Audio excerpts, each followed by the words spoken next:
Jansangram news, बातमीची सत्यता हीच आमची ओळख.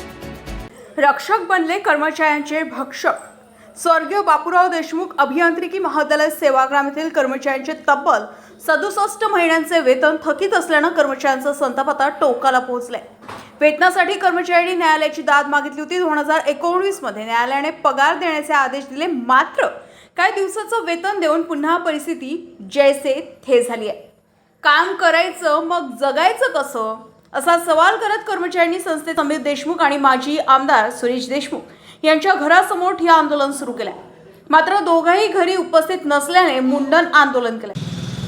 सध्या तुम्ही असं म्हणताय की चेअरमन असेल किंवा संस्थापक जे आहे ते सध्याचे आहे वाऱ्यावर सोडून इथून पळाल्याचं तुम्ही चित्र सांगतायत. नेमकं जर ह्या लोकांनी तुमची मागणी ऐकली नाही तर याच्या नंतरचा पवित्रा काय असणार? यानंतरचा प्रयत्न जो असेल आमचा आम्ही वेळेवर आम्ही ठरवू आणि करू कसं काय. तर आज तर तुम्हाला पुन्हा आम्ही सांगू शकत नाही.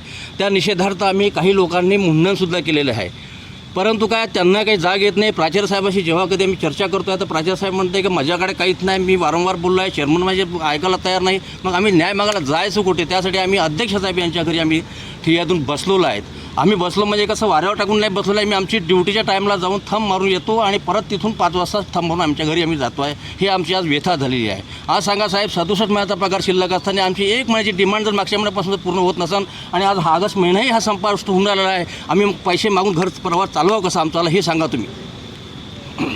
या आंदोलनामुळे परिसरात खळबळ उडाली. यापूर्वीही वेतनासाठी 2 कर्मचाऱ्यांनी आत्मदहनाचा प्रयत्न केला आणि त्यात दोघांचा मृत्यू झाल्याची माहिती समोर येत आहे.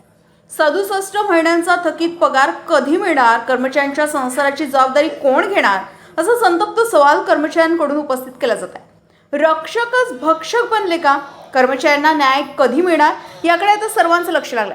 पलाश उमाटे, जनसंग्राम न्यूज, वर्धा.